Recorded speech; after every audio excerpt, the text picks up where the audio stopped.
Welcome to Doctors on Call. I'm Jenna Miller. Over a 70-year lifetime, your heart will beat approximately 2.5 billion pulses. That means your heart beats about 100,000 times each day. 1 in every 4 deaths in the United States is caused by heart disease, but there are plenty of things you can do to improve your heart health. Did you know laughter balances your stress hormones, reduces inflammation in your arteries, and increases good cholesterol? We'll discuss this and more today on Doctors on Call as we discuss cardiology with our guest, Dr. David Battin.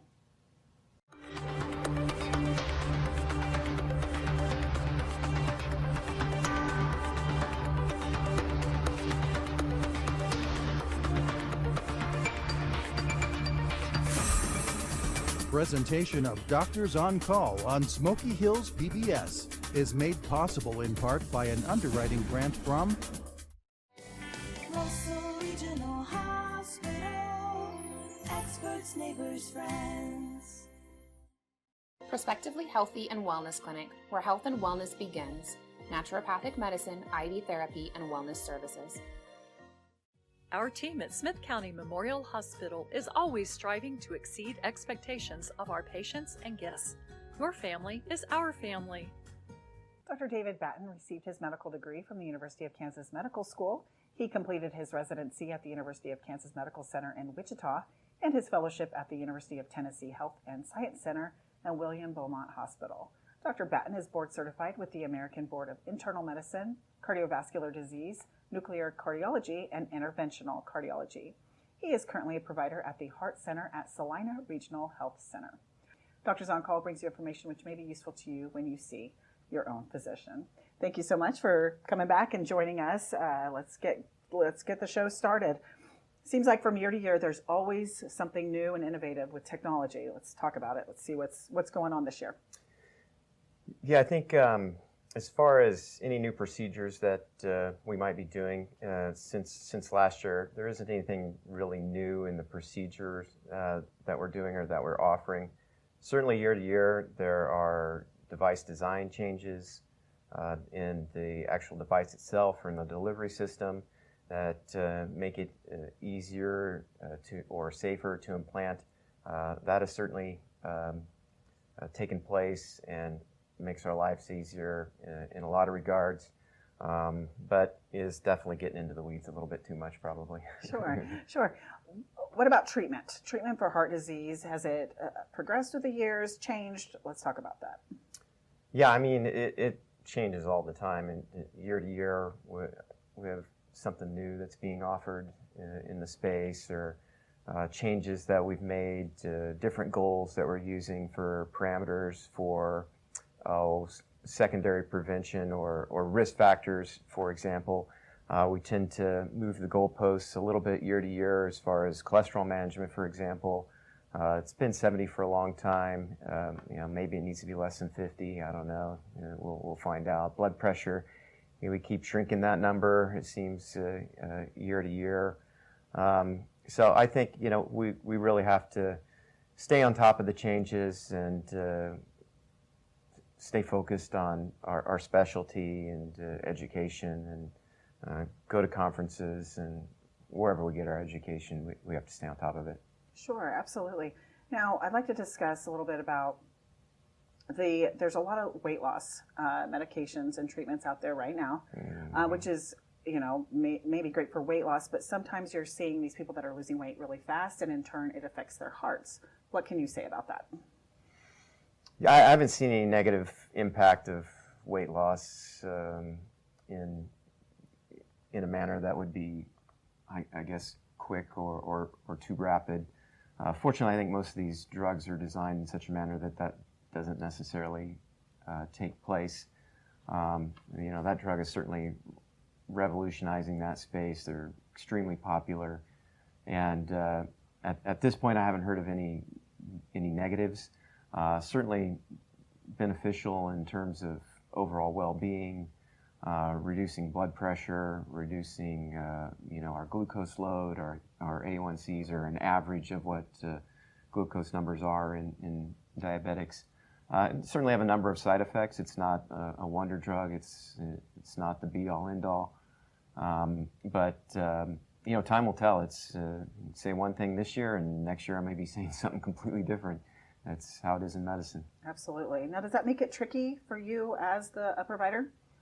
Yeah, always. You have to navigate that space and just provide the most up-to-date current evidence that you have at the time, and try to be transparent in that matter, and give examples of where it's changed over the years, and kind of our interpretation as to why it's changed. For example, aspirin good, aspirin bad, aspirin good. The reality is daily aspirin will reduce your risk of heart attack and stroke, but it will increase your risk of bleeding, most likely from a GI source. So if you're doing it in a healthy population, you're not likely to get that bang for your buck, but in an unhealthier population, it's probably something that one should do. But that's nuance, and that's where you need to have a discussion with your provider.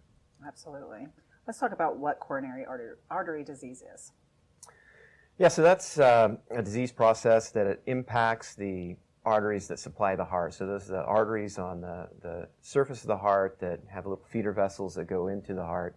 And what happens is, that normal lining starts to change, and different debris, different, lipid particles and proteins and such get deposited in there, and they can accumulate either rapidly or in a lot of times it's very, very slowly, and can create kind of an insidious process where patients may have symptoms for weeks or months or even a year or so before presenting.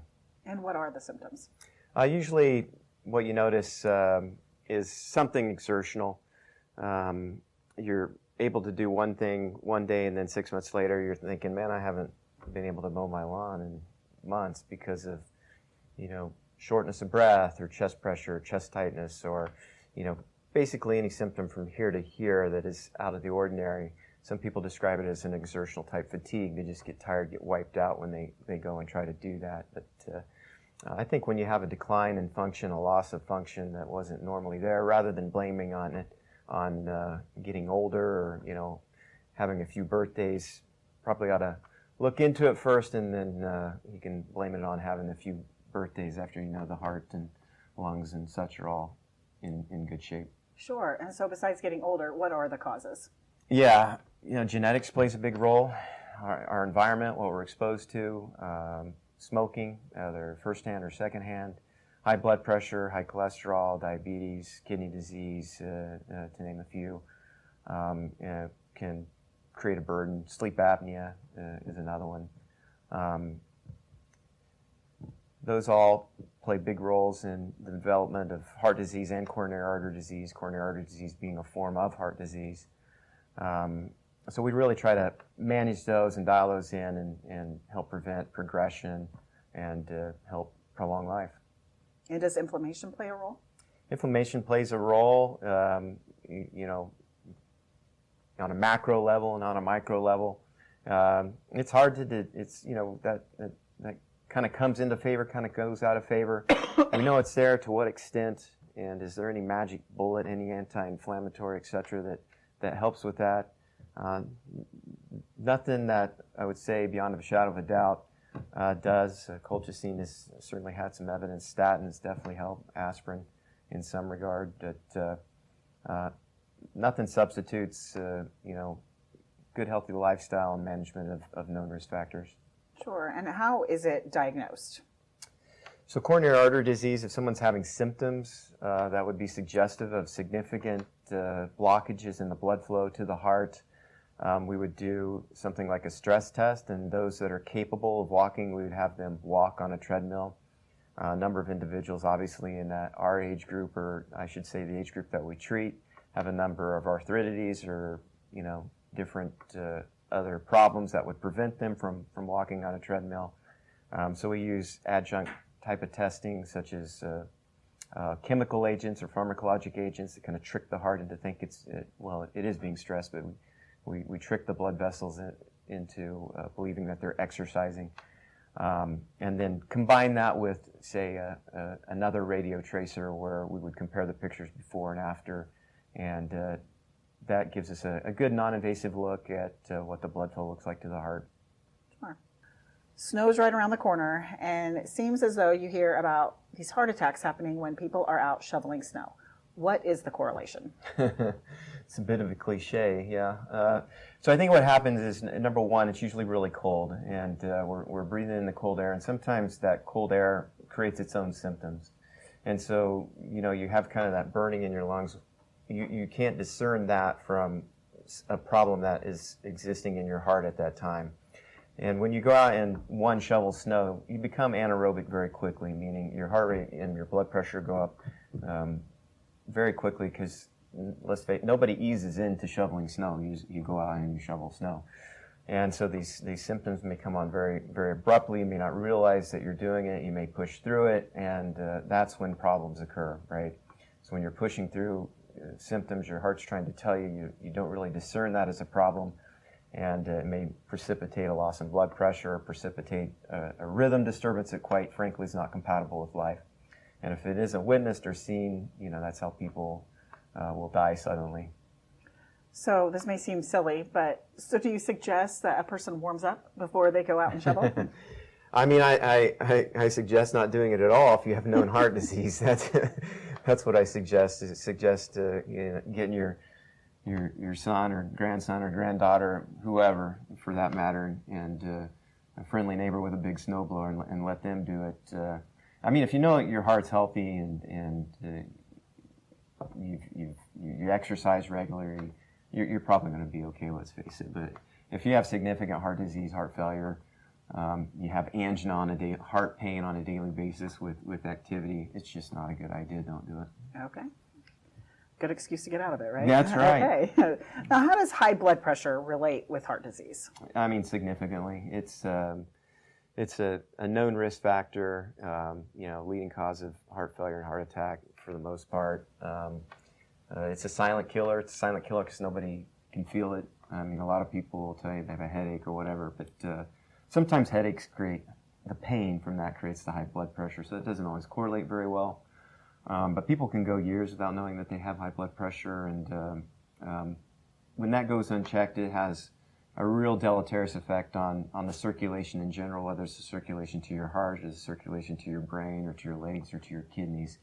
It can cause heart disease, kidney disease, stroke, etc. It's just a real nasty risk factor that needs to be managed, needs to be controlled. Absolutely. Okay, we're going to go to the phone lines. We've got Sid on the line from Salina, who is waiting to ask a question for Dr. Battin. Hi, Sid. Go ahead with your question. Hi. I'm being treated for AFib, and I take Eliquis. My doctor recommends, he says that Eliquis is better than the Watchman. I'd like to know what Dr. Battin thinks of that. Yeah, so what we know about anticoagulation versus what he's talking about is a left atrial appendage occlusion. That's a specific device used to occlude the left atrial appendage to prevent stroke.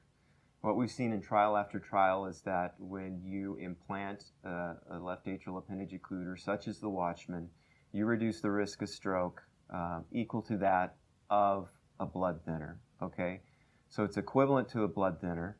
However, a blood thinner each year has a risk of bleeding. So each year that you're on a blood thinner, you have an inherent risk of bleeding. And what we have found is that that risk of bleeding goes away because you're no longer on a blood thinner. And that the longer you have the Watchman, the more benefit you derive.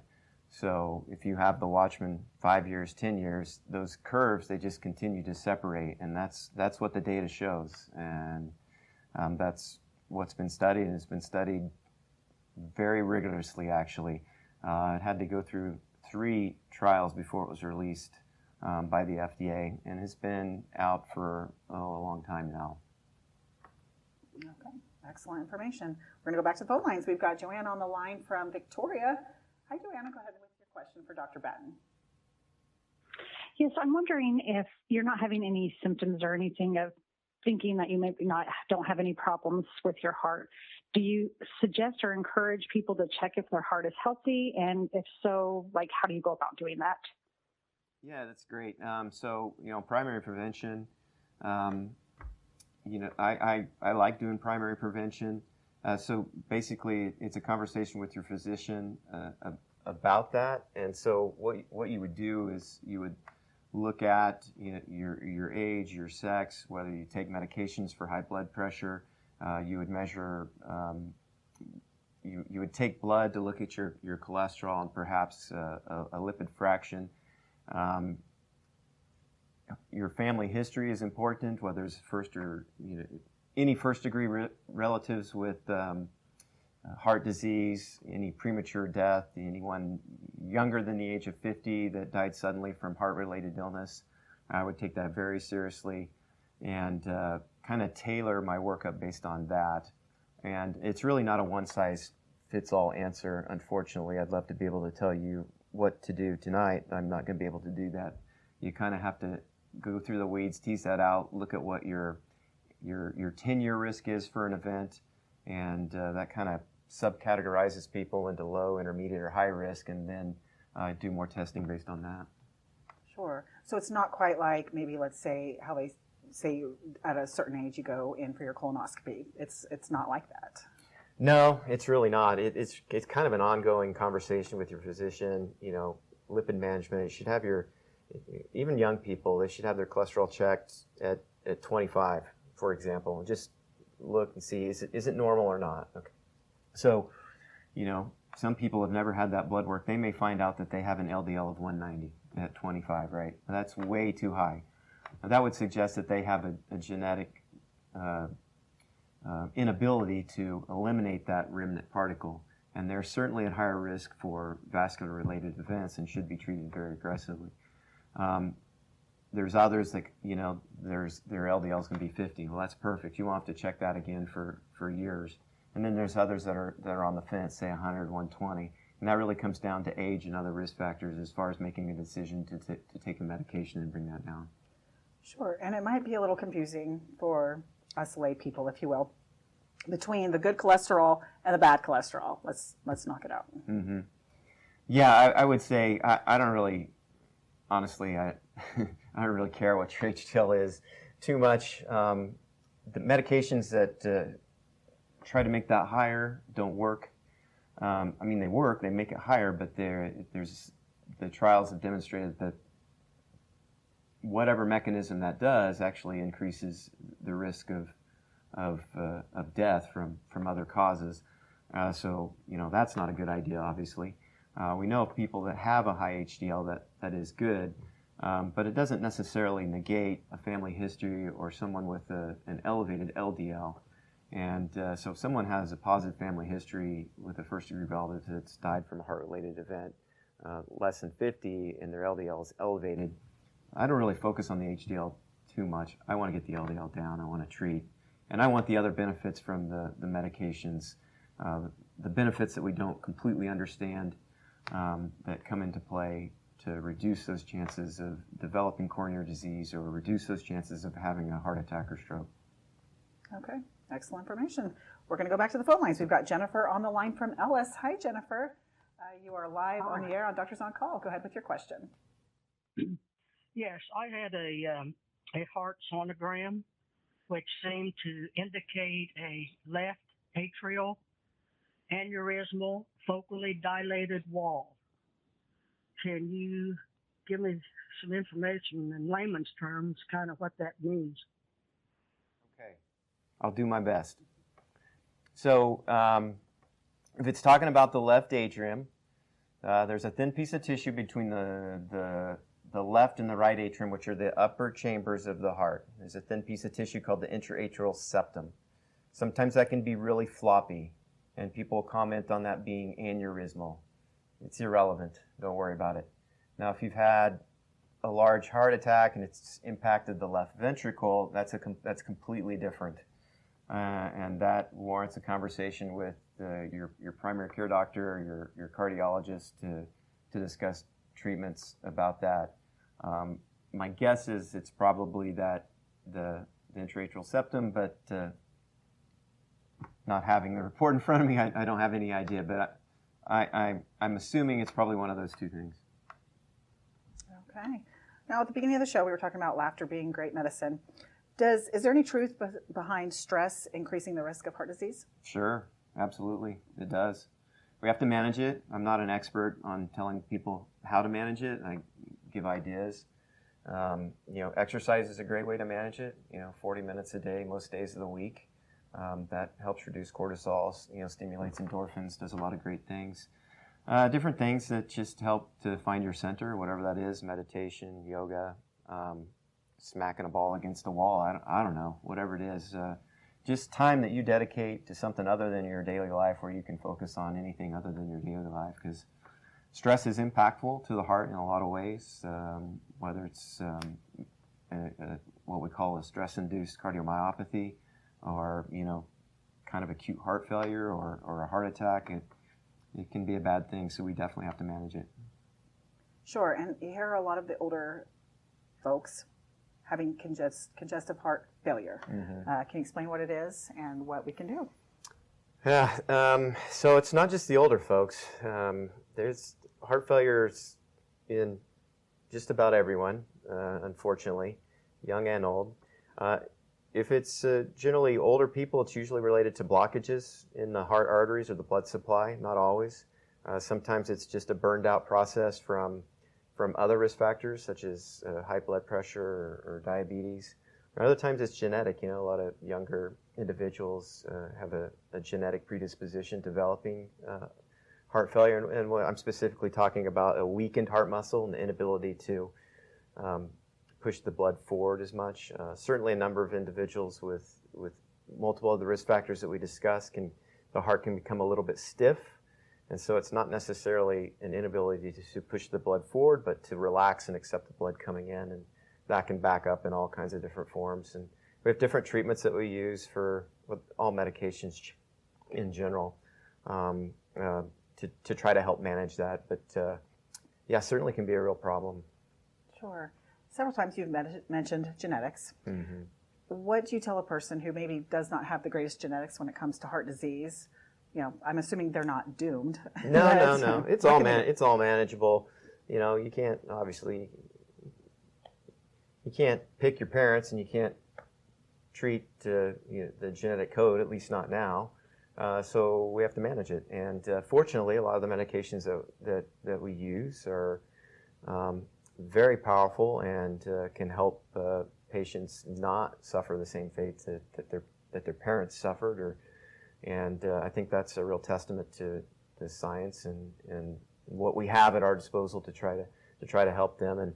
And certainly some of the testing that we do now, we're able to find certain genetic markers that we never could find before, and give more of an answer. Say, you have this genetic thing, and that's probably why you do. Whereas 10 years ago, we might have said, I don't know. Which is still true a lot of the times. Idiopathic is when we don't really know. But having that genetic screen is helpful to be able to say, and it provides some clarity as far as, that you have that specific marker, that's why it occurred, we're going to manage it, and this is how. Sure. And can you explain how the genetic testing works? It's pretty simple. It's a blood test or a saliva test, and we send it off to a lab, and they look for a bunch of different genetic markers that are known to be, either associated or causative of heart failure. Sure. Now, who might be a candidate for a pacemaker?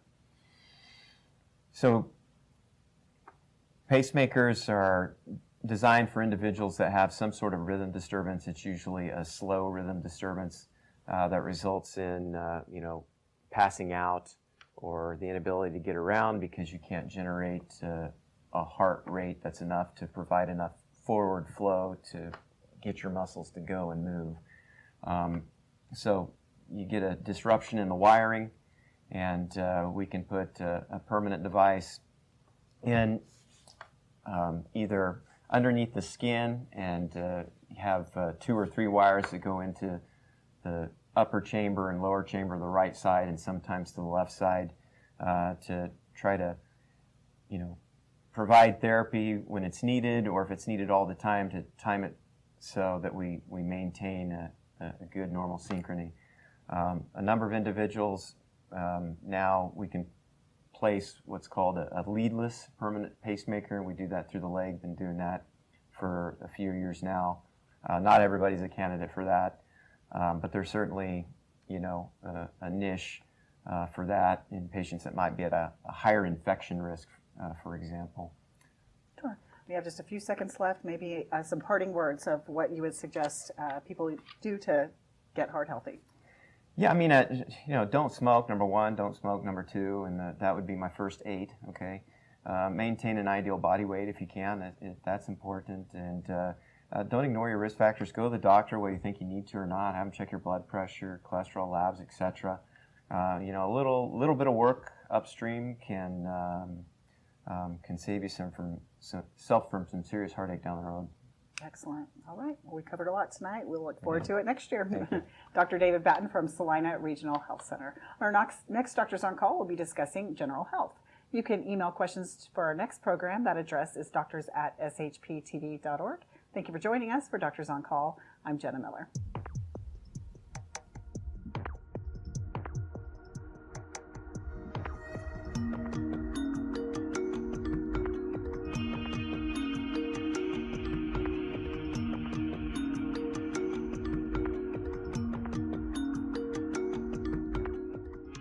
Presentation of Doctors on Call on Smoky Hills PBS is made possible in part by an underwriting grant from Russell Regional Hospital. Experts, neighbors, friends. Prospectively Healthy and Wellness Clinic, where health and wellness begins. Naturopathic medicine, IV therapy, and wellness services. Our team at Smith County Memorial Hospital is always striving to exceed expectations of our patients and guests. Your family is our family.